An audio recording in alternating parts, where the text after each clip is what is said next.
there are cartoons. You can't always blame something all the time. It's always a video game. It's always music. It's always something that's responsible for why people act the way they act, rather than they're cuckoo for Cocoa Puffs.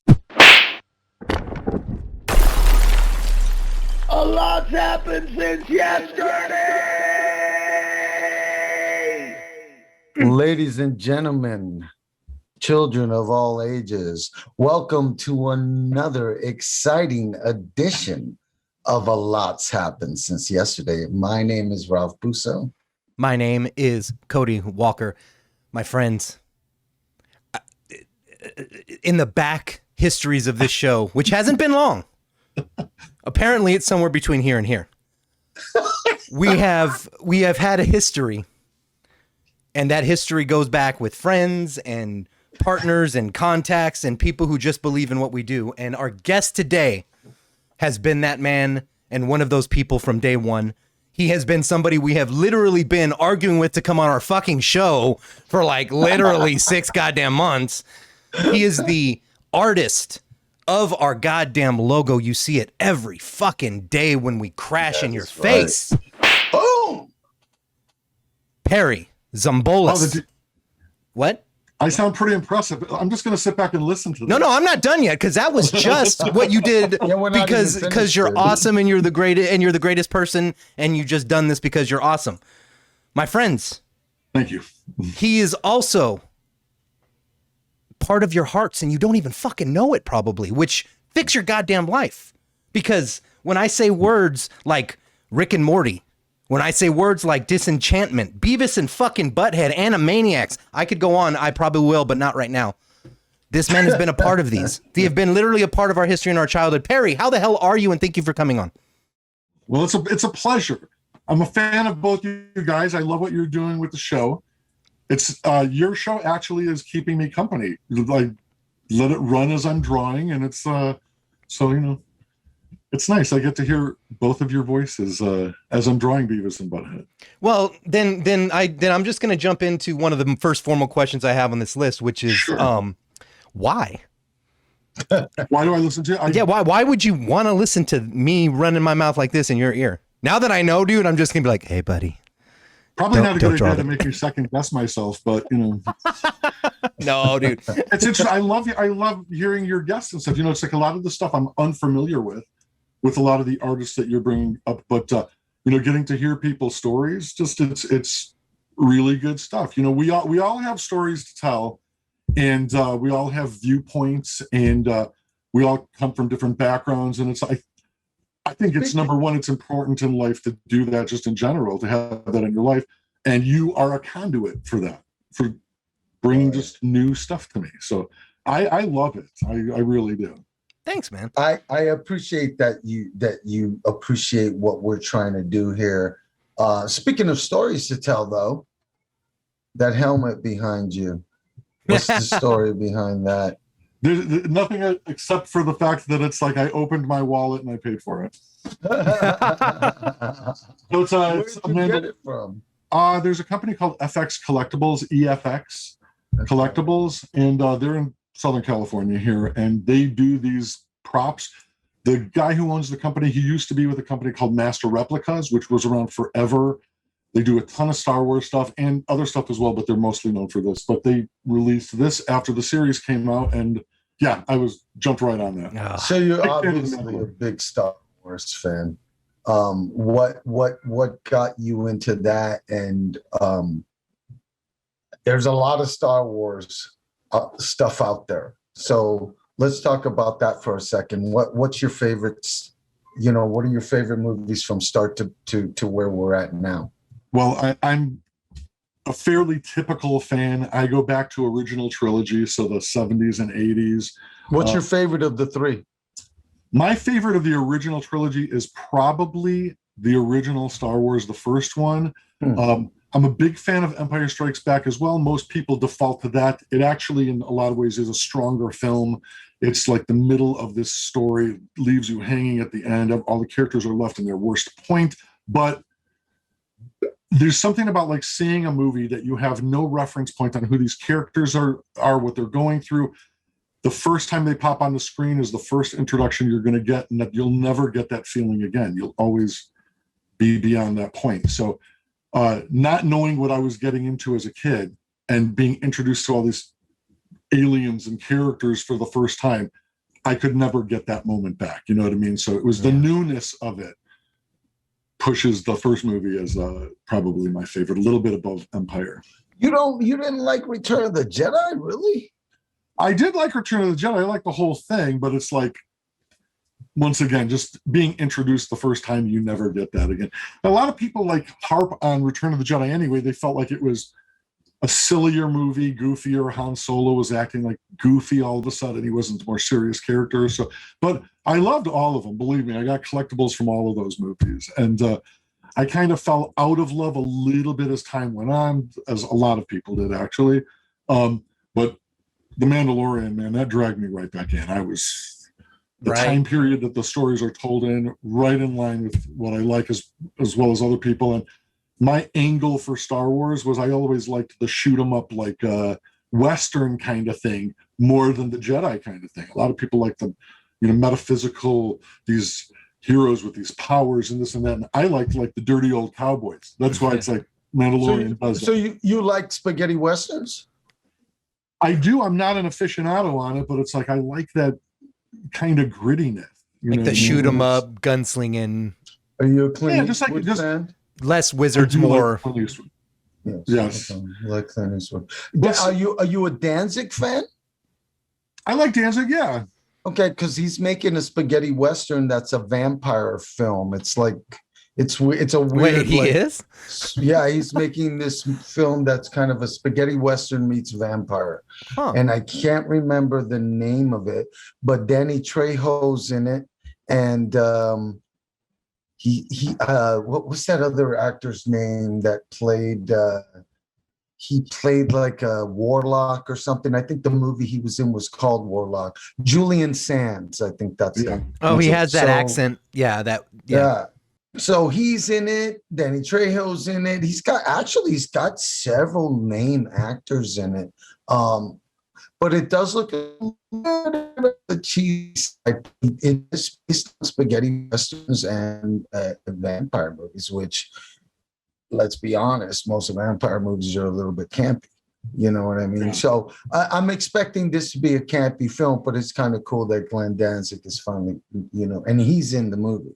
So it's kind of cool that he's doing it. We'll have to look it up and see what it's I'll called. look it up and stuff. But, if they lay into the cheesiness of it, it might be cool.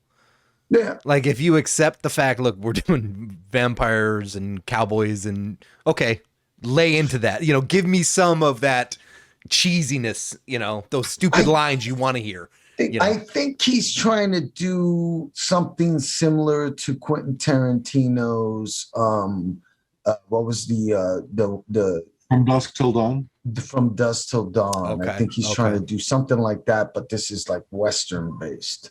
You know what I mean? So slightly different because it's got that twist, because it's a spaghetti Western type feel mixed with the vampires. But I still, I'm guessing a lot of it takes place at a bar somewhere, at a saloon or whatever. So it seems like it's going to feel the same. But I was just wondering, Perry, if that was something that would interest you. Is that something you would get into?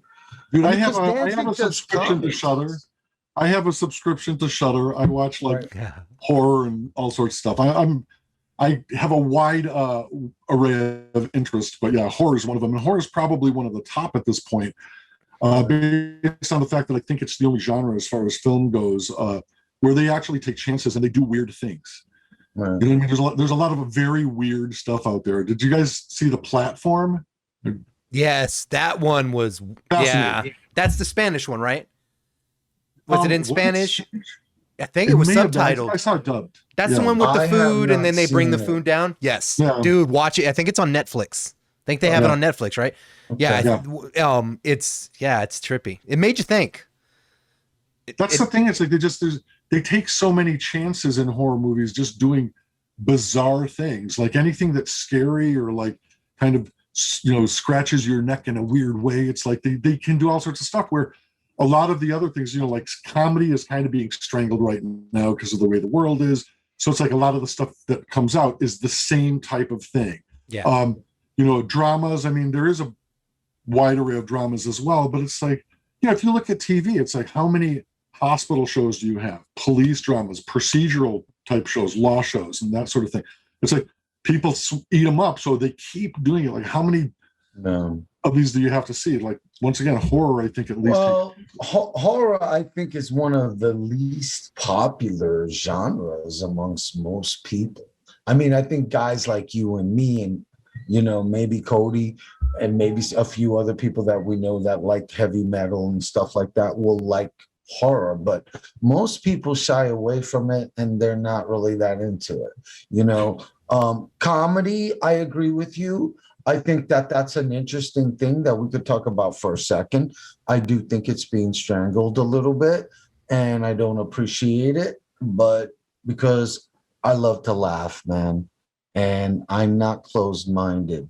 You know what I mean? So I'm not thin-skinned, to be honest with you. So that's something that a lot of people struggle with these days. What are your thoughts about that, Perry? Just we won't go too deep into that, but I just want to touch on it for a second.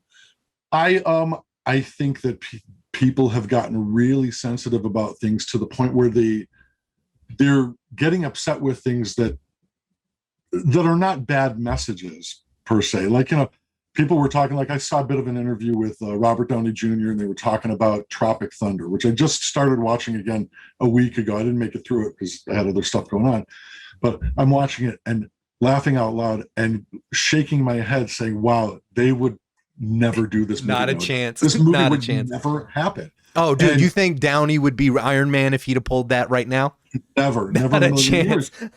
But the messages behind that, people get offended as like, just to remind anybody out there, it's like, Robert Downey Jr.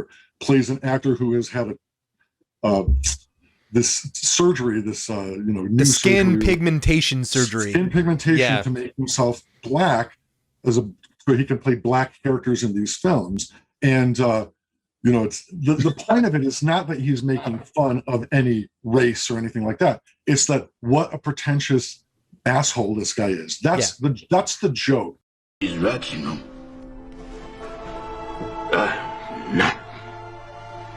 Sergeant Lincoln, Luther. We gotta roll out. Nor am I. Father O'Malley. Put me Armstrong.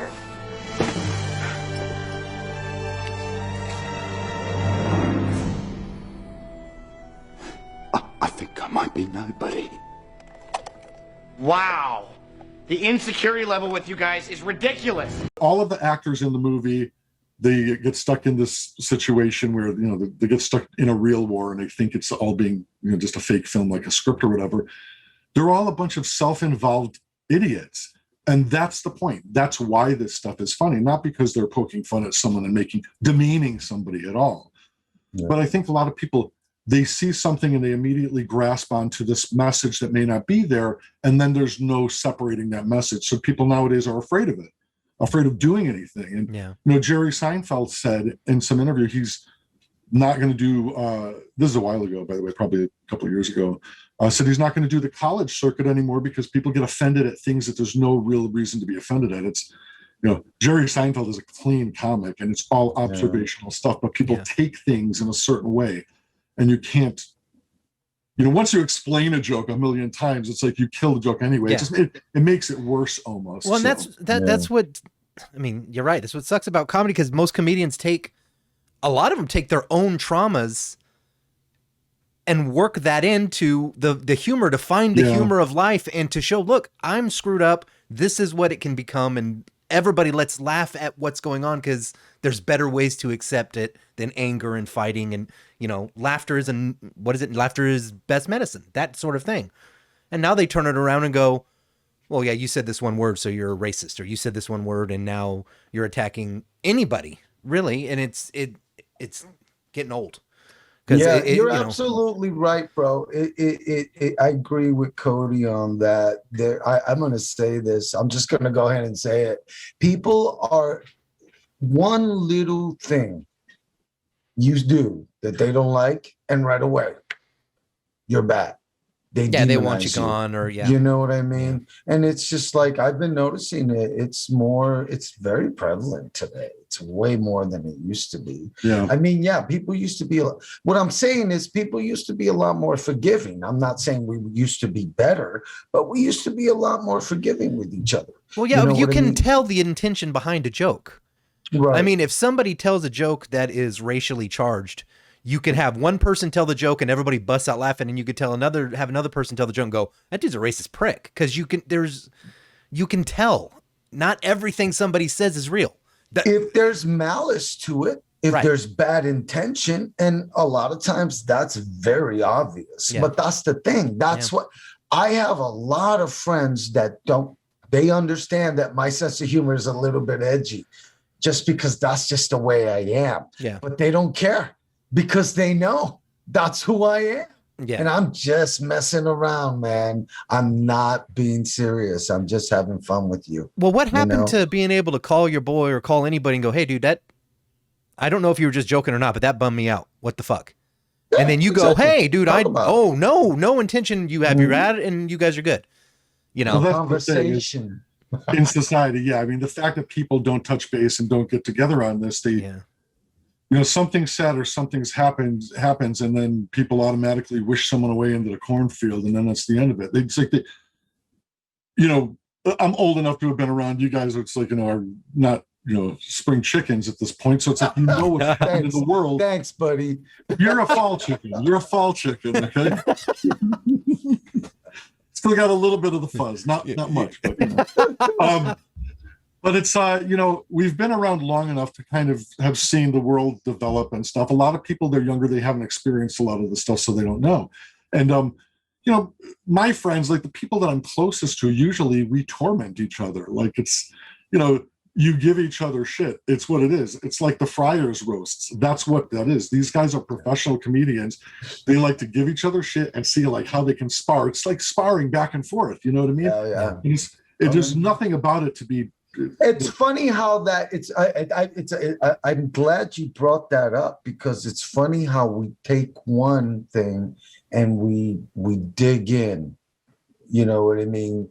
We dig deep on it. UFC, and even though boxing is not as popular as it used to be, these are just things that are accepted, especially UFC. These are people love wrestling, people love UFC, they love any kind of combat type stuff.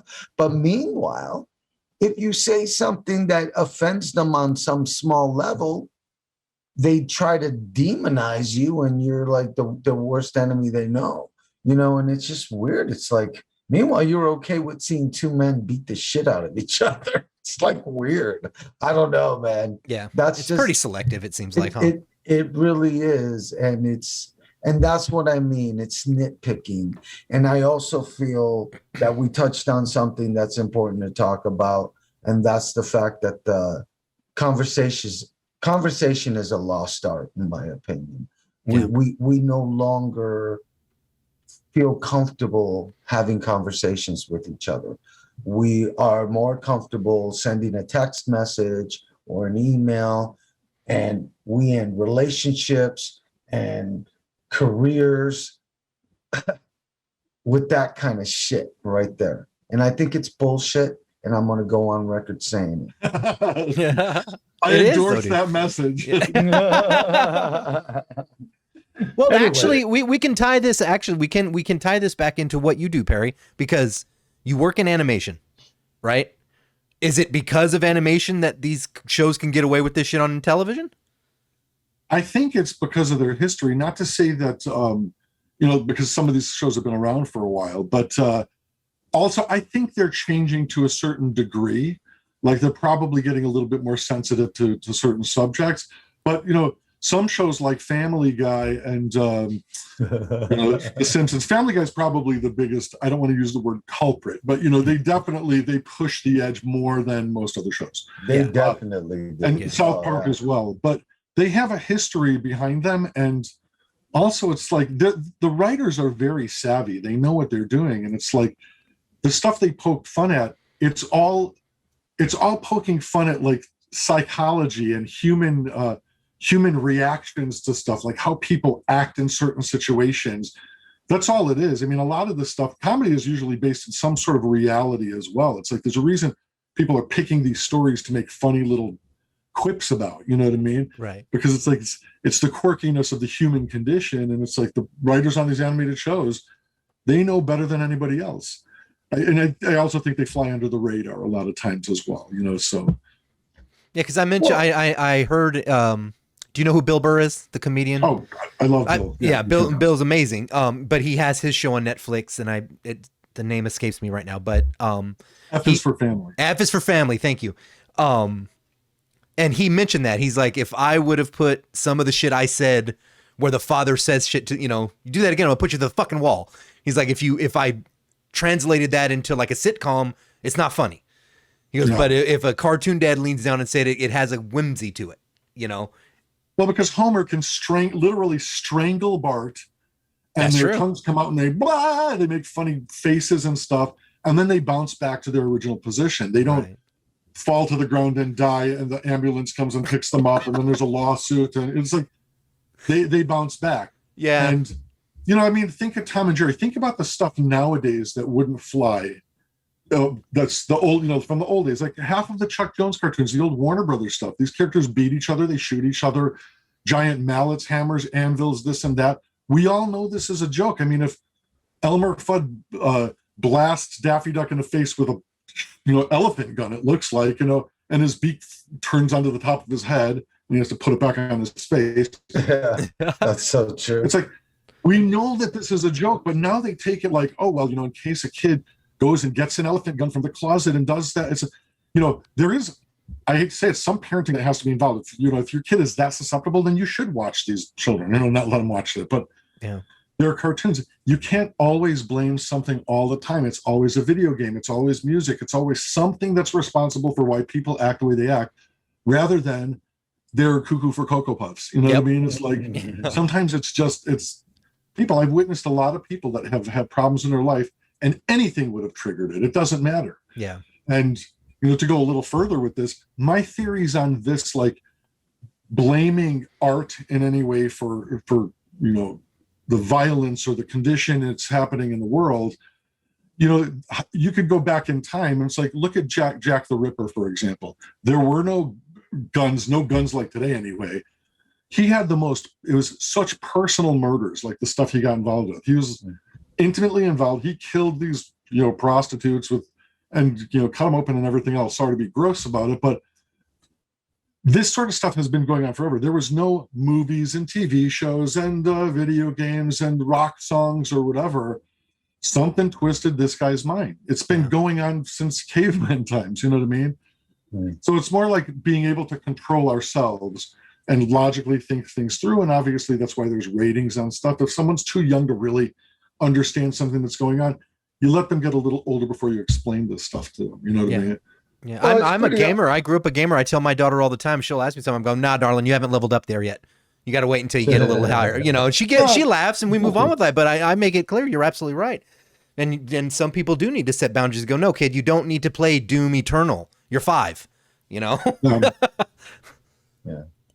Well, but I mean, Perry, you've been working on edgy projects your whole career, really, right? You know what I mean? You worked on Family Guy, and that was considered really edgy as far as the kind of comedy that it had involved in it, which was fantastic, by the way. But I mean, you've done all kinds of stuff. That's edgy? Even I would say, Animaniacs and Bob's Burgers, those were kind of edgy on some levels. Is what you're working on now going to be edgy, or do you think that they've pulled it back? They may, from what I've seen so far, it's like they may have pulled things back a little bit. I haven't really noticed anything at this point. Currently I'm on Beavis and Butthead. It's coming back on Paramount Plus. They're doing a movie and then they're doing a series. But from what I've seen, it's like they're the same characters that they were. They're dumb, like metalheads. They're like, look like they're all hopped up on goop or something all the time. You know what I mean? So it's like they're still them. They haven't completely cleaned this up. So I think it'll hold true. But all of these shows, it's like they might watch things, something here and there and like tone things down a little bit. But for the most part, they are what they are. People know what they're getting into when they watch that show, or South Park or Family Guy.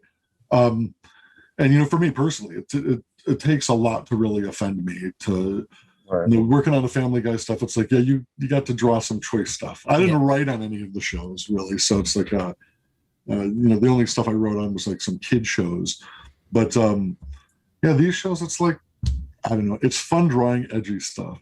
Yeah, I'm glad. My proudest moment was drawing which made it into the show, I think, in a different format. But the original drawing I did in my storyboard was it was a statue of R2-D2 making love to Gwyneth Paltrow.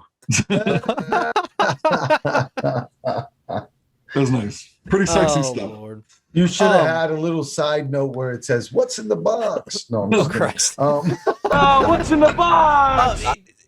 Are you involved, because you're a storyboard artist? Are you involved with the writing process, and like, are you in the room while they're coming up with ideas, or absolutely not? Okay. Because I was going to say, how ranked do they get while they're coming up with ideas? But I didn't know if you were around. Well, I'm sure that when the stuff is, the ideas are flying and stuff, that, especially on Family Guy or something like that they come up with a lot of outrageous stuff, and then they trim things if necessary. And with any show, live action or animated, they go through note sessions and they go to the networks and everybody puts their notes on it. This is appropriate. This isn't. But, the higher ups get to say what they think works and what doesn't. But from us, we're just drawing stuff. It works a little differently if you're on a premise-driven show. So premise-driven shows are usually aimed a little bit lower age-wise. They're more kid-type shows. So, I worked on Phineas and Ferb for a bit, and what we would essentially get was like a decent outline of what's happening on the episode, and then we would fill it out. We would pad this out. We would write all the dialogue for the characters. We would kind of change things if it needed to make things flow better, add some action or this or that. So premise-driven shows, it's like SpongeBob was premise-driven. I don't know how it's done today. It might be a little bit different, but a lot of those shows, they give a little bit of freedom to the artists. So we're kind of writers as well, although we're not considered that in the Writers Guild. We're still just storyboard artists. But so you get you'll get a script and it'll just kind of give you a description of something, and then they leave it to you of what it looks like, is what you're saying? Pretty much. And then, the best times are when you get a script and something crazy happens in the episode and they're like, Billy Joe and Tina Fey, walk into the store and all hell breaks loose. And they're like, okay, now go draw. It's like, okay, all hell breaks loose. What is that? Yeah. Oh, the mountains start coming down and the moon crashes into the earth and people are on fire. And it's okay. That was great. I'm glad you could write one sentence that's going to take me like 2 weeks to draw. Yeah. Well, that's what I was going to ask you, because that's where Cody's leading. I totally agree. That's awesome to find out this information, because I'm very curious about that. What you get a script then, and then you just kind of go based on what they're telling the storyline is, and you have to come up with stuff. We only come up with stuff if it's like gags or something like that, but the way it's done traditionally now is we are following what they call a radio play. So it's like you're listening to a radio version, audio version of everything stitched together and edited together by the directors or the creators. And then you're following that. And then you can kind of like open things up, like cut the track and open it up a little if there's not enough room to make some action happening or something. But for the most part, you try to stick to what's there. So the lines are all written, and most of the time it's recorded by the actual actors. Sometimes if they're not available that early on, they do scratch track. So, I mean, I've done scratch track even, where it's like I just record the lines myself. It's a temporary track that we go by, and then they edit it in, and then we're just using that as a template. Once again, when it comes to like action, where it's like, oh, the so-and-so throws the bowling ball down the alley and it hits this pillar and the whole building starts to collapse, and you are responsible to like add the action in and so forth. But it does like kind of go up. As a board artist, you're doing this stuff, a rough version, it goes to the director, they give you changes, what they want to, adjust, and then it goes to the supervising director. So it goes back and forth. But the first stab is called the thumbnail pass. So we do what was traditionally the size of a thumbnail. There were little tiny drawings just showing the position of the characters. Now they're full size at this point because we're drawing on the computer. We don't use Post-its and all that stuff anymore, So it's a little bit more involved. But the thumbnail pass is like almost like a dummy pass. It's very simple, not all the acting, where the characters are standing, the angle of the camera, that sort of thing. Camera moves, if the camera adjusts or moves anywhere, we put that stuff in. And then the second pass is a cleanup where we fix everything and clean it and add in all the acting. So, Wow. What point in the process of making a show does it get to you? So right after the script, essentially. so the second the script's done, then you're involved in, like you just said, you do the shot angles and all of that, right? Pretty much. I mean, it's like, I'm sure they have a couple of passes usually on the script to get what they're pleased with, and then they'll record the lines, and then we'll get it so that we have the soundtrack to kind of go by. But yeah, then it comes to us. I mean, the director cuts it into pieces and says, this artist is doing scene 1, 3, 8, 9, and this one's doing 2, 4, 7, whatever. They give us our assignments, and then we, one at a time, go through each sequence, and it's whatever we get in that sequence. A lot of people used to think like in animation, you work on one specific character. It's like, no, whoever's in that shot, you're doing it, And then each show has its rules as well, like what the show looks like. Beavis and Butthead tends to be a little flat. Bob's Burgers originally was a flat show. They kind of followed the Wes Anderson school of filmmaking, where a lot of flat shots and you would move in and out to zoom in and out of the characters. But they all have their rules that they come up with of what they want the show to look like. Did you go to school to learn this shit? I did, but I went to Columbia College in Chicago for a couple of years. But I'd been drawing since I was like 5 years old. And, I had the Preston Blair giant animation book when I was a kid. It's around here somewhere, but Preston Blair, very famous animator from way back. And, you could see all the characters walk cycles and like how they do motion and stuff. And I had that when I was like 8 years old.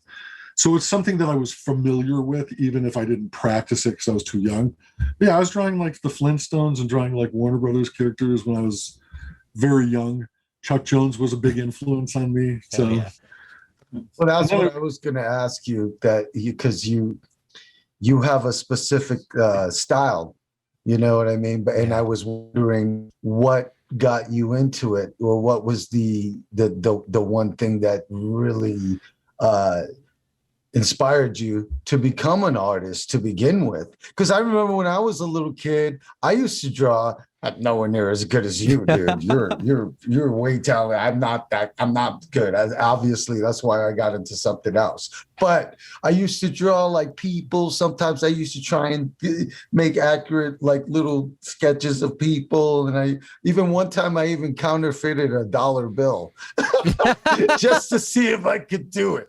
You know what I mean? And some people were like, "Hey, that's not too bad." I don't think I would think it was real, but it's not too bad. So I'm wondering what got you into it, and when did you get confidence to know that you could do that for a living?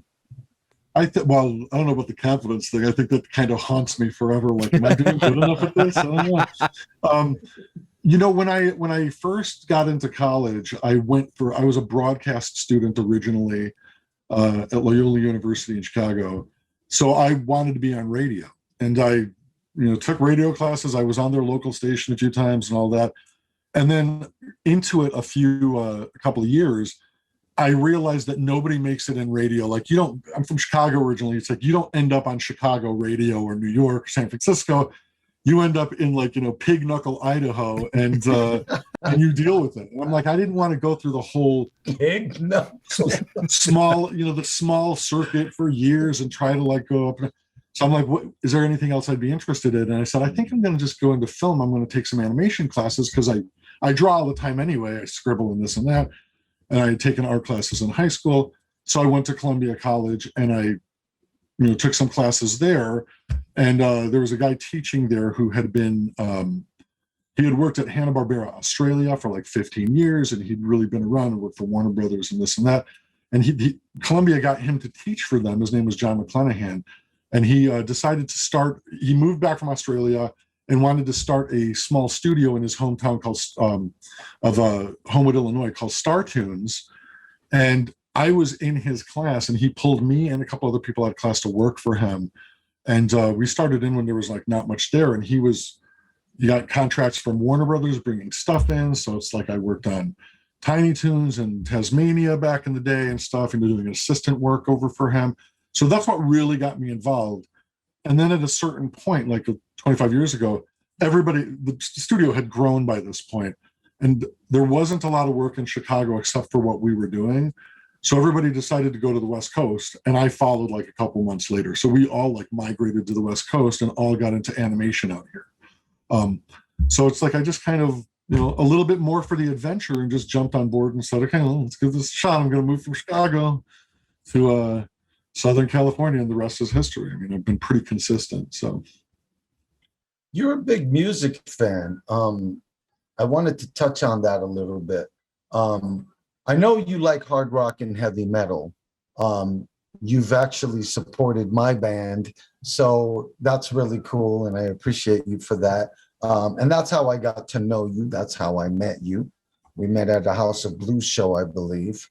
That was actually, we met at the Whiskey when you guys did the Whiskey. The Whiskey. Oh, okay. Okay, sure. Okay, so there you go. Homeboy's been to more than one of my shows. I've been to a few of them, yes. You got to hold up the metal horns for that. But I was at the Viper Room show, for God's sake. That's right. So how did you get into? I mean, what is your favorite genre, first of all? I think I would have to say, like, just use the term hard rock. All right. Because it skates the line, you know what I mean? Because I'm not into everything super heavy metal, and I'm not into, I am not a music snob. I say this all the time. I feel like music is something that feeds your soul. And if something touches you, whether it's Slayer or Katy Perry, it doesn't matter to me. You know what I mean? If it brings something positive to your life, then knock yourself out. You know what I mean? Fuck yeah. Like I will defend Celine Dion to the end of the earth. Okay. I'm not the biggest fan. I appreciate what she does. And I think what she does really well. But it's like, I'm not going to hold an artist against what they do. It's like, good for her. You know what I mean? Taylor Swift, the girl writes her own shit, plays her own shit, produces her own shit, puts out her own albums. It's like, you know what I mean? Bingo, bango. That's the way to do it. Killing it. So whatever does it for you and makes you feel good inside and brings something positive to your life, rock on. That's what I say. I listen to all sorts of stuff. Well, what would you say are your top bands that you listen to the most?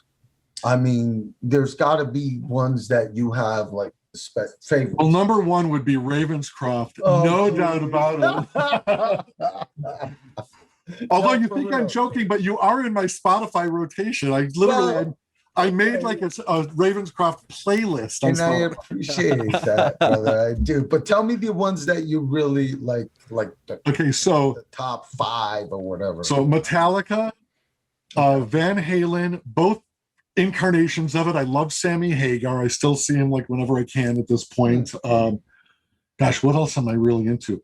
I used to really love, the guy died, but I loved the Jeff Healey band. I was introduced to him very early on. I listened to a lot of blues, hair metal. My first concert, if it explains anything, my first concert ever was Duran Duran. Nice. In 1984. Nice. I love Duran, dude. So it's like, I listen to everything. Sinatra, Frankie Avalon. It's the other day I was in the car and I was listening to all like Frankie Avalon stations. So whatever it was, like Everly Brothers. And so I'm good with all of it. I've gone through every phase of my life. I started out when I was young. I was into just regular rock music. Then I got deep into pop music. And then my friend, one of my friends bought a Newmark mixer and a couple of Techniques turntables, the 1200s. And we got into hot mixing. That was big in Chicago. We went from there into metal. Then I was like deeply into like Ozzy Osbourne and Maiden in the early days. Then when I was in my 20s, we started going to a club called Jukebox Saturday Night in north side of Chicago, which was all 50s and 60s music all day and night. So it's like I've been through all of these phases. I moved out to California, got deep into rockabilly and surf music, and then surf punk. And it's like, so I just like anything that sounds good to me. I will willingly sing anything. Fucking love it, dude. You're from Chicago, then, right? Yes. Yeah. Okay. Do you like the Chicago-based bands like Disturbed? I do like Disturbed. I got more into them as time goes on, and they're supposed to go on tour. I would love to see them sometime soon. So hopefully. Okay, I have to ask because you posted the other day. How was Kiss? Kiss was really good. Now, granted, there's so much drama in the Kiss world in the sense that's like, Paul Stanley's got a lot of assist on the vocals and this and that. And I'll tell you, I didn't notice anything. It's not like I noticed flubs or anything. And his voice was a little raw when he was talking to the audience a couple of times. But here's the thing. These guys are in their 70s. They perform like motherfuckers, man. They still put on a show. And, if they do call it quits, which they say they're going to, it's like that's totally respected. 100%. But they put on a great show, and they do project most of this themselves. I don't think they're getting so much assist that they're like lip syncing. You know what I mean? Right. Yeah. Great time, and the show not ended. The Milli Vanilli, is that what you're saying? Dude, I even feel. You know what? I'll tell you. I feel bad for Milli Vanilli. They're one of those bands. I do, because it's like the shit that they did. They were two guys that were trying to make it in the business, and some other group pulled them aside and said, "We're going to make you famous. Just lip sync to this." Yeah. And then they were treated like complete shit. And then 20 years down the line, everybody fucking does it. Every pop star does it.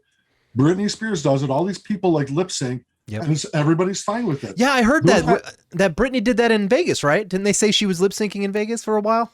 I don't know if that's true. Allegedly, for sure. But I had heard the rumor was that for a while, early on in her tenure or her residency, they said she was just lip syncing and dancing. Yeah. The more aggressive the dancing is, do you really think someone could be like singing like this, going like this? Like, there's no way they're going to be able to sing. Yeah. You have to stop and be able to project these lyrics out. Yeah, breath is actually, as a singer, I can tell you this. Breath control is incredibly important. Yeah. Not only being completely hydrated is completely important. And what you just said makes a lot of sense, because it takes away both hydration and breath control by dancing around like that. Yeah. So, and yes, energy, there are exceptions to the rule that are crazy, insane people that might be able to pull it off. But the one thing also people I think forget is it's entertainment. No. Their job is to go out there and give you a perfect show. So if there's a section where the dance is harder and you can pipe in the vocals for her to get that dance right, that's what makes the show go off, people. Well, I would have to say, I would, I agree with you, Cody. And I would have to say that on top of it, you got to remember these guys are performing not one time. They're going every night, sometimes 5 nights a week, maybe more. I don't know. I just felt bad for those guys. It's like if you watch the behind the music on VH1, their lives were shit. They were a joke. Like people tormented them to the point where one of the guys had a horrible drug habit and he ended up dying from it. Yep. Yeah. And it was because of this depression and stuff. And I'm like, at a certain point, there's that whole Schadenfreude thing. It's like, you laugh at the misfortune of others. But at a certain point, is it really that fucking funny? You know what I mean? In today's society, we don't joke about depression and stuff. Like at a certain point, you could laugh at someone's misfortune, but it's like you at the end of the day can just turn off the TV or walk away, and then they deal with their own depression and their own shit. I don't know. I might be a little preachy about the Milli Vanilli thing. I just felt like when you see the story, it's just very sad. Well, it's similar. It's not as tragic, obviously, but it was similar to the response to Ashley Simpson's Saturday Night Live debacle, where they played the wrong backing track. And then they basically said that ended her career. And I'm like, she's on Saturday Night fucking Live. Like the top of the top for an artist who wants to get exposure. Come on. It's Saturday Night Live. I know it's at the time it was huge, or probably bigger than it was now. I don't know. But like I said, as an artist or as an entertainer, when you look at shit, it's like sometimes they go, look, your job is to get the product. Our job is to get the show. Right. Get in there and do your job. And you're not going to be plugged in. Same thing. I mean, it sometimes I look at it and go, you're going to get pissed that artists don't lip sync or don't play live on their music videos either. Like music videos are lip synced.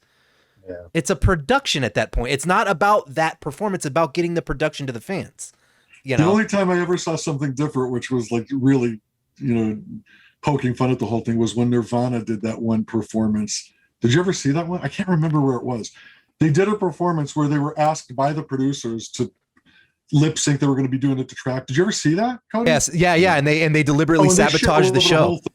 Yeah. They didn't even fake it, and Grohl was like drumming completely upbeat, like it's hilarious. Iron Maiden did the same thing. I understand it. I guess back in the day, Iron Maiden did. I guess Top of the Pops or some real big thing told them that they were to lip sync, so they were like, no, and they let them play the song, and they just started dancing and doing shit, and yeah, I love that kind of crap, man. I mean, you got to make your choice. Guys can get a little bit rambunctious from time to time. Well, again, it's also who's like we said, it's playing the game. They probably were expecting to go do a live show and then found out this is what we signed up for, and we're like, fuck this, we're not doing it. Yeah. So this doesn't give you, Ralph, it doesn't give you license to go lip syncing your shit from now on, okay? I'll try not to, brother. Let's get back to talking about you. At what age were you? You said you were 5 years old, right? When you first I was pretty young, yeah. Okay, so when did you first realize that? I don't want to keep you too much longer, brother, but I want to know That's all good. When you first decided that you were good enough to do this. You know what I mean? Professionally. I think it actually was when I was in Columbia College and I got a job out of it. I mean, it's, because it's even looking at my stuff back then, it wasn't as good as it is now. Once again, I don't think I'm, hot shit or anything, but what I felt finally at that point, like if someone's hiring me for this, it's like, then I have to just have some skills to do this. I think we all learn probably through our whole lives. You always learn new things and learn new ways of doing things. So it's still a learning process even to this day. But yeah, I think it was college and having someone hire me out of there. So what would be your advice to someone who's an artist like yourself and interested in doing the kind of work that you do? What would be your advice? Especially nowadays with the COVID going on and stuff like that, things are a little bit different. I will say this, we live, COVID withstanding, we live in a world right now where you have so much at your fingertips. And it's like, I almost can't accept too many excuses on why people don't get certain things done. It's not like I'm that proactive in a lot of things either, but I'm just saying that when people have an idea of something in their head that they want to do, you have YouTube. You have this, for better or for worse, you can literally find anything on YouTube. You want to find a vocal coach that'll show you pointers on how to up your game singing. There's plenty of people that are professionals who talk about all these famous singers and they show you what to do. You want to be an artist. There's people who literally will teach you computer graphics, tell you what programs to get. They will show you step by step everything that you have to do. Same thing with art. You can probably learn open heart surgery if you really wanted to. You'd still have to get accredited to actually do it, but they show you everything. So if anybody wants to do anything, you don't even need money at this point.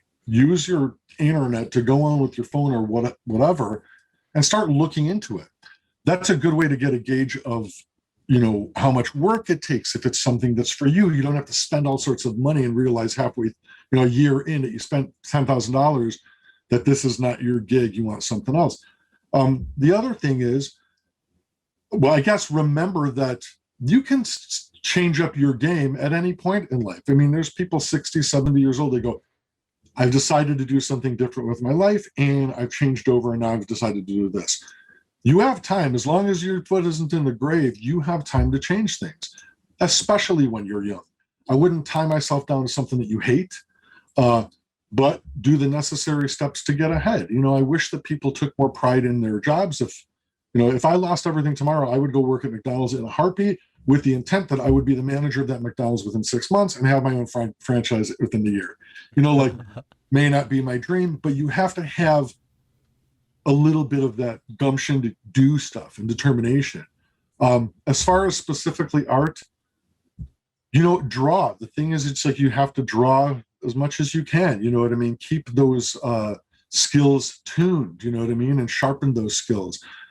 John McClanahan, who I took his class, and he was the owner of Star Tunes, where I started working, in college. He had this comment, which was, everybody's got 10,000 bad drawings in them, and the more you draw, the quicker you get them out of the way. So there's a truth to that. Nice. You know what I mean? It's like, if you draw all the time, you'll get used to this. Things that were hard will get better over time. And I think that goes through for everything. It's not just drawing, it's just everything in life. You get used to it, you get stronger, your skills get stronger. So yeah. I kind of take that. Yeah, it's kind of similar in my brain when I'm worrying about practicing or trying to find like a weird shape or something I'm working out. Like every once in a while I just say embrace the suck.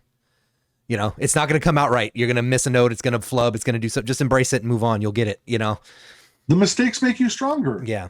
Like if everybody did something exactly the way it was, they would never know what defeat is. I mean, they talk about helicopter parenting and like everybody wins an award when they go play softball or whatever. I'm like, you have to know defeat. Yeah. It's not a bad thing unless it's to the death. Maybe in a sword fight, like to the death, you wouldn't want to be defeated. But the other stuff just makes you stronger. You know what I mean? It's like you learn from it. Good sportsmanship. You shake each other's hands, you get better. You know what I mean? This is life. It's like if you never make a mistake, you don't know like how much better things can be. Jason Lee said it in Vanilla Sky, without the bitter, the sweet is never quite as sweet. You need that balance. Fuck yes. So Absolutely. Finding balance is one of the hardest things to do in life, but it's probably one of the most important things. Yeah. And probably one of the biggest keys to fulfillment, in my opinion. I did want to ask you, though, what do you think about instruction? Is that, because we touched on that right now when you were talking about how you can find things on YouTube. Teach you how to do things. What are your thoughts on that? I mean, do you believe that there's a professional future in instruction, especially nowadays? What do you mean instruction exactly? Well, you know what I mean, where you're maybe you're doing a YouTube channel where that's all you do is show people how to do things. Do you believe that that's a successful career path? I could see it as something successful. I mean, if the sad part is people are getting successful off of doing absolutely nothing. And if everybody decides to support them, who am I to say anything? You know what I mean? People who have, YouTube stations where they literally do fucking nothing, and have nothing to say. And it's like some little 16-year-old girl has 500 million followers, or, if they get famous off it, good for them. I don't think it's personally a fulfilling thing at a certain point. And also when the bottom drops out, you have nothing left. So you have to have something there. Right. Even in animation, like when I started going to school, I was working in a print shop in Chicago. And I always felt for years, worst comes to worst, I will go back and work at a print shop. I know how to print. I know how to use these smaller machines. I have something to go fall back on. I think nowadays people don't have any backup plans. So it's like, it's all or nothing, and everybody wants to be famous. Yeah. And not everybody can be famous, at least to a degree where you're making $100 million a year. Exactly. But instruction, I think that there has to be some sort of teachers or leaders for the future to spread this knowledge to younger people. That's the only way it's going to be spread. And the young people or anybody who wants this instruction has to be willing to take it and interested in enough in whatever the subject may be to want to delve into it. You know what I mean? Yeah. I hope that people stay curious in life. You know what I mean? That something strikes them and they go, I'm going to look this up because that sounds cool or interesting or whatever. And they make an effort to go and hunt stuff down. Being as you're in the world of entertainment, what are your thoughts about where it's at right now? The world of entertainment. I mean, with the streaming, and because it's both music and movies and everything that we consume, all the content. Where do you think things are going with that, and how do you feel about it? Since I don't study the numbers really, and I don't know exactly firm facts on releases and stuff, looking from just base level. First of all, I have no idea how anybody makes any money anymore in anything. when it comes to entertainment, because people have been stealing shit since the Napster days. And not just that, but like Disney has their thing where they'll put like, not all of their movies, but some of them when they release, it's like $30 extra for you to watch it at home. Yeah. Instead of a theater now. And it's like, if you have 40 people at your house watching it, it's like, well, they're not making shit off this, you know what I mean? No, But that's true. it's hard to feel sorry for Disney. I'll say that much. But Yeah. when you look a little further down the line, I don't know how people make money as musicians on Spotify, on any of the streaming. It makes no fucking sense to me. I understand there's package deals like with movies on Netflix and stuff like, okay, well, we'll pay you this much for this giant movie that you're releasing, but you also have to pay this much to grab these little independent movies that nobody knows what they are. So how do they make enough money to justify making a movie like Independence and stuff? I have no idea. I will say my theory from many, many years ago, when streaming first appeared, I felt, and Tinder didn't exist at the time, but I felt that it was like the Tinder for movies. Like back in the day, the early days of beta versus VHS, one of my friend's parents had one of the first video stores in Chicago, and we worked there. We worked free for him because we were suckers and we were fucking kids. So we would go there and work on Friday and Saturday nights. And when the store closed, we would take movies home and watch them. So I watched a lot of B horror movies. Really, I knew everything in the fucking 80s. But we would take stuff home and we would watch it. And it was either you got something great and you could cheer about it and go, holy shit, we saw this movie last night, it was great. Or you got a complete stinker and you would say, can you believe how shitty that thing was? And you would talk about what a piece of shit that movie was, okay? It was so bad that it was enjoyable. Exactly. Yeah. Nowadays, you have so much stuff, and I'm totally guilty of this. You have so much stuff on you that you're just like, swipe, swipe, swipe, Yeah. swipe, swipe. Like, you'll spend an hour deciding what you want to watch before you even watch it. And if it comes on and it doesn't catch you in the first 2 minutes, you go, fuck this, and you're gone and you're done with it. Yeah. Like, nothing gets a chance. Those shit movies that we watched when we were kids on VHS, we didn't have a choice. It's like, okay, we could go home or we could sit here and drink soda until 2:00 in the morning until George's parents kicked us out. Yeah. You know what I mean? So I don't know what's in the future. I think this goes for video games as well, by the way. The only products that really make it big are the ones that have the big exposure, and everything else slowly falls off the sides of the road and they disappear. Yeah. Nobody remembers them. Nobody cares. There's too much fucking content, first of all. And I get it. Everybody wants to be famous and everybody wants to make stuff, but there is too much content. You will never be able to watch it all or catch it all in your life. We'll all be dead way before then. I agree with what you're saying with too much content, and that kind of becomes the biggest problem. And the cream rising to the top idea anymore is not really as true as it used to be, I don't think. I think it's still true. I think the cream barrel's just bigger now because it's a deeper fucking pool. The cream barrel. So you have to sit there and you have to turn your little ass off to get up to the top nowadays, it seems like. Yeah, I don't know. Well, the thing is, once again, like a lot of stuff that has a lot of exposure may not be the best cream, but it's got enough exposure. And like, if it's like a Conjuring movie or like one of those very popular horror movies, that's going to make money and other stuff. I've seen a lot of good movies and nobody fucking watches them. Like horror wise, The Witch is a great movie. There's a lot of good movies out there, but they just float under the radar. Like mass audiences don't go see this stuff. It's not their cup of tea, Yeah. No, for sure. Kind of crazy. That's why nowadays you see promotional budgets for movies that are like 4 times the fucking actual production costs. Absolutely. Yeah, because they want it out that much. Are you a gamer? Not as much as I used to be. Okay. Now I play like kind of non-committal stuff that's like you could play for 10 minutes or for an hour. Yeah. So I'm into exploration. Like I love Subnautica. What were the other ones? The Long Dark. I've been in love with The Long Dark for like 3 years already. Do you know The Long Dark? I'm not familiar with that one. Okay, so these are all like exploration type games. So The Long Dark, there's a survival mode, which is literally you just are on your own and you survive as long as you can. And then there's a story mode, which you're following these bits of story. Regardless, both modes, the whole point of it is you are in a plane that crashed in the Canadian mountains in the middle of the winter during a freak storm, and you have nothing left and you have to survive.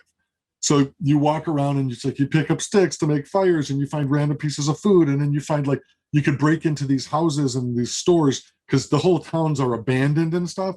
And then you find a bullet and you got to learn how to fucking shoot. But it's like, it's this slow progression thing to see how long you could last. And Subnautica is the same thing, but it's underwater. It's like, and it's total paranoia game. Believe me. I was going to try Subnautica, but I watched a couple stream. I'm a fan of watching the streamers when I'm working, and they were playing that they did a couple turns and there was some monster trying to bite their face off. It scared the shit out of me. It's freaking scary, man, because it's like you feel like you're floating in water in the middle of the ocean, and they're called leviathans. And it's like the deeper you go, the more out into the water you go, where you can't see land, you can't see anything anymore. These things, you hear them like under the water, and they're giant. They're like like dinosaurs. It's like Godzilla swimming underwater after you, and they pop out of nowhere. Yeah, they scare the living crap out of you. Oh, fuck! Get me out!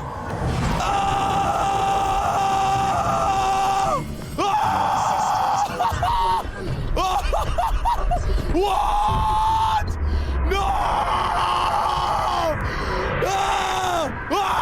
Where's my, oh God! Where again was he? No, is that Lizzie? Is that Lizzie? Go! Go!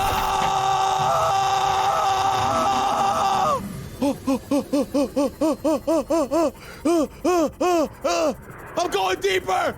No, I'm going the wrong way! Oh God, oh God! Oh God! Oh God, don't look back, don't look back! Don't look back! Don't look back! Just keep going! No! Don't look back no matter what! Don't look back! Fucker! Yo! Whoa! Run! It's awesome. Yeah, the only two survival games I played were Minecraft, of course. I mean, that's the classic. And I don't know if you've tried Valheim. No. That one's actually pretty fun, dude. You might look that one up. It's all based on it's basically you're one of Odin's warriors who died in battle, and you have to prove yourself to get to Valhalla. So he just dumps you in the middle of this thing, and then your survival. You got to learn you start learning with sticks, and then you work up to building rocks. And yeah, it's something like that. You might check that out. And State of Decay. I was deep into State of Decay, and I stayed away from it a while. Do you know State of Decay? No, I haven't heard of that one. Zombie game, zombie survival. The world's over, it's you by yourself. I like zombie games. Oh, I like zombie games, but I like the first-person shooter, fast action. You know, if you don't, you know what I mean. You're seeing it from the viewpoint of if you're holding the gun. Right. You know what I'm saying? Yeah. And it's you don't see yourself. So, but that's like, and they're coming at you ferociously. I love shit like that. It's exciting for me. But tell me about this other one. Oh, State of Decay is third person though, so you watch yourself walking around, but it's all like in the country, like somewhere in the Midwest or something. They don't explain where it is, but you're like going through houses and you're stealing stuff, and there's other people in there. You come across people that are like, oh my God, we've been attacked, can we join your crew? And they join your crew, and then you can jump back and forth between characters, and then there's more and more aggressive zombies, and it's pretty cool. And then some of these guys are out to get you, these other survivors, and they'll come and try to kill you. They'll show up in groups and be trying to kill you off through whatever group you have. It's fun. It's a lot of fun, and it's a big. Didn't you work on a video game? I worked on a couple of games when I first moved out to California. I didn't find work in animation right away, so I found work at Virgin Interactive Entertainment, which they don't exist anymore, but it was Richard Branson's company, an offshoot of Virgin. And it was in Irvine, California, down here. And the first game I worked on was Spot Goes to Hollywood. So I didn't work on any violent stuff. And Spot is the 7-Up spot, if anyone remembers the Bro, I played the fucking game, man. I know exactly what you're talking about. I was like, so holy I worked shit. on Spot Goes to Hollywood. It was the PlayStation version. So we were a launch game from when the original PlayStation came out in '97. And after that, I worked on a game called Toonstruck, which was a point and click PC game. And the whole point of the game was animated characters except for a live action guy. And they literally got the biggest names in the animation world to do voices on this thing. And, if you ever look up Toonstruck, the video game, you'll see the list of actors. So Christopher Lloyd plays an animator who one day he's got this deadline and he stays up real late and he falls asleep and he wakes up in his own animated world. So Christopher Lloyd is live action this whole game, walking around with all of this cartoon shit. And we got, Dom DeLuise did voices. Tim Curry was the voice of the bad guy. Voices from the Tiny Tunes and stuff. I mean, it was insanity, the voices we had on this. And it was pretty popular at the time. But, this is a relic of history now. Nobody really knows this game. Yeah. But check it out. Look up Toonstruck because it's. I'm gonna bring it up right now. I'm gonna bring something up right here for sure. Why would you want to embark on this asinine little outing when I can simply send you back to your own world? No deal. I've heard enough. But Mr. Blank, I'm only looking out for your best interests. Remember your unfortunate little run-in with my syringe? The clock is ticking. This may be your last chance. I don't need your help, Nefarious. I've already found your warp device, and now I'm gonna blow you right out of the skies. Go!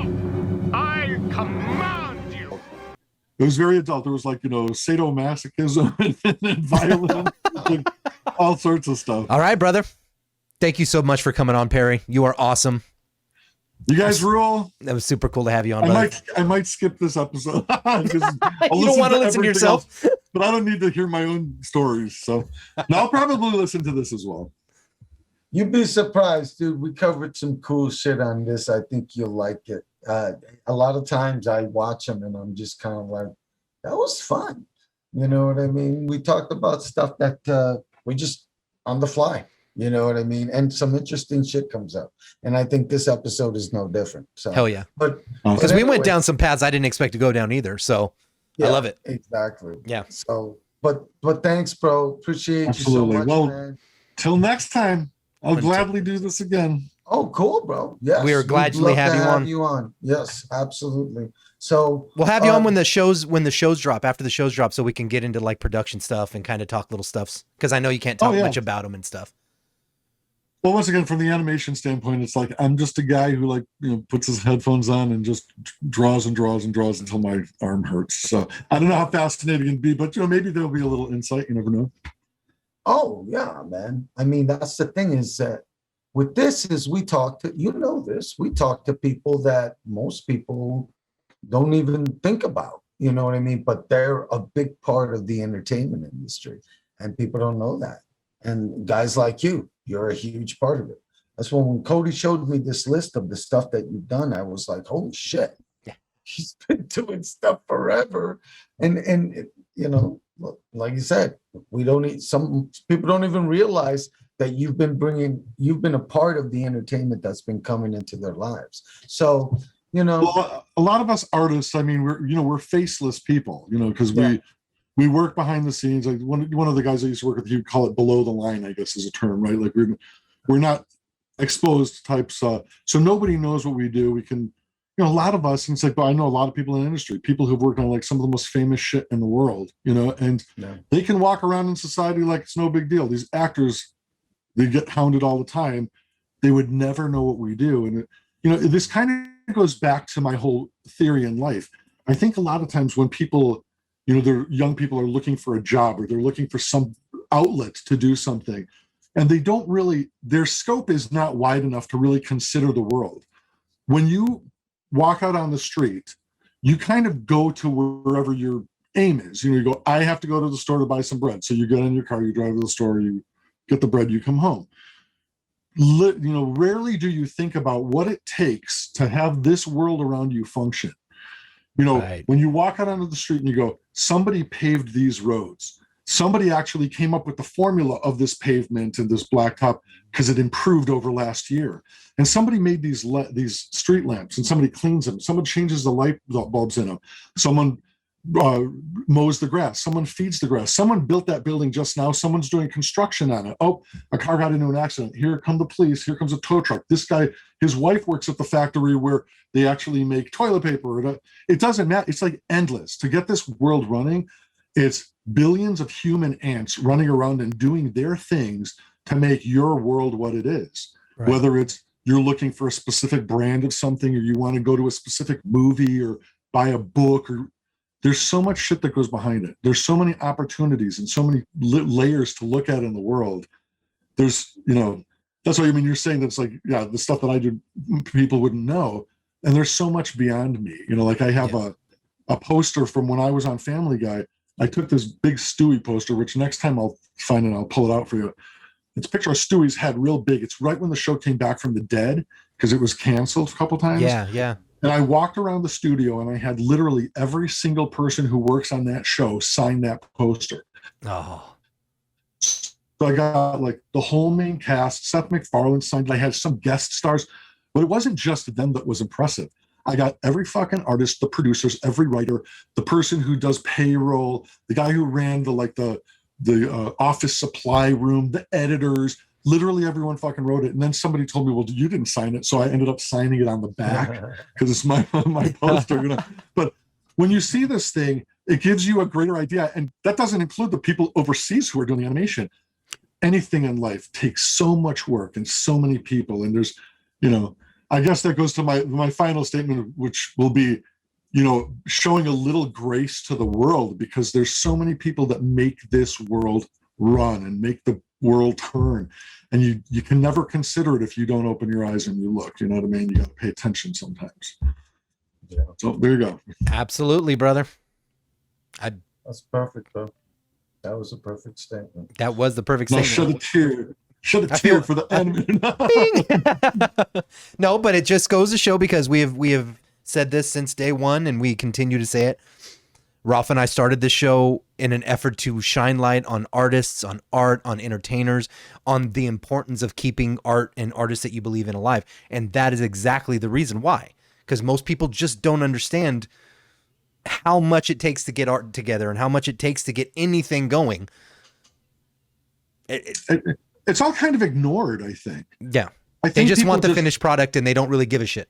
And that, I'm not saying they should in terms of like every single time, but every once in a while, give it a thought, Yeah, I call it consideration. Like, give consideration to what's happening around you, and to people as well. I mean, it goes from one end to the other. It's like, give consideration to people, to what you're interested in. Don't just like ingest things and poop them out and then you're done with it. It's like, let it stew around. I'm not for the binge model. We used to watch shows one episode a week, and then we would talk about it and stew on it, and that's the way it should be. You get to think about things. Yep. Yeah, that's true. The binge model, I think, is what has led to a lot of the issues that the older generation sees happening in the younger generations, because we experience something a little bit different.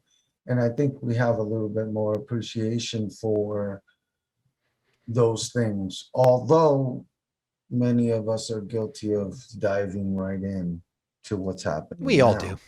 We all do. But I would agree that I think sometimes there's something to having to have patience and wait. And you know what I mean? Maybe even having to support it in a big way for it to survive and for it to rise and for it to be successful. I think all those attributes are important. And I think it's sad that we lose that in this society now. I don't know. That's a long story, and I don't even want to get into it. That's for next time. I just want to let you know that I appreciate you coming on, and I just want one last thing, dude. What can people see, since we're talking about appreciating people that bring us art? What can people look forward to seeing that you've worked on? What's the next things that are coming Oh, Well, the next thing that's going to pop up is Chicago Party Ant, which is a Netflix exclusive show, and it's based on a Twitter account called Chicago Party Ant, which is like a middle-aged Chicago woman who is just as brash as you would expect a middle-aged Chicago woman to be. So, it's nice and grungy and dirty, and she's got quite the mouth on her. So, but that's coming in, I think, a couple of weeks. That's going to be here in September 2021 on Netflix. Where can people? Netflix? Okay, cool. And then Beavis and Butthead probably, which I'm on now, sometime next year. That's going to be on Paramount Plus. So, all right. Well, you guys heard it here. You guys heard it here. Check out Perry's work. It's good entertainment. It's good fun stuff. I know I'm going to check it out. Hell yeah. Thanks for joining us, guys. My name is Ralph. I'm Cody. Take care of each other. I'm Perry. Be good humans. Perry, thank you so much. I just talked over you. I am sorry. Welcome to my bad habit. Take care of each other. Be good humans. Always fucking forward. Until next time. Peace out, guys.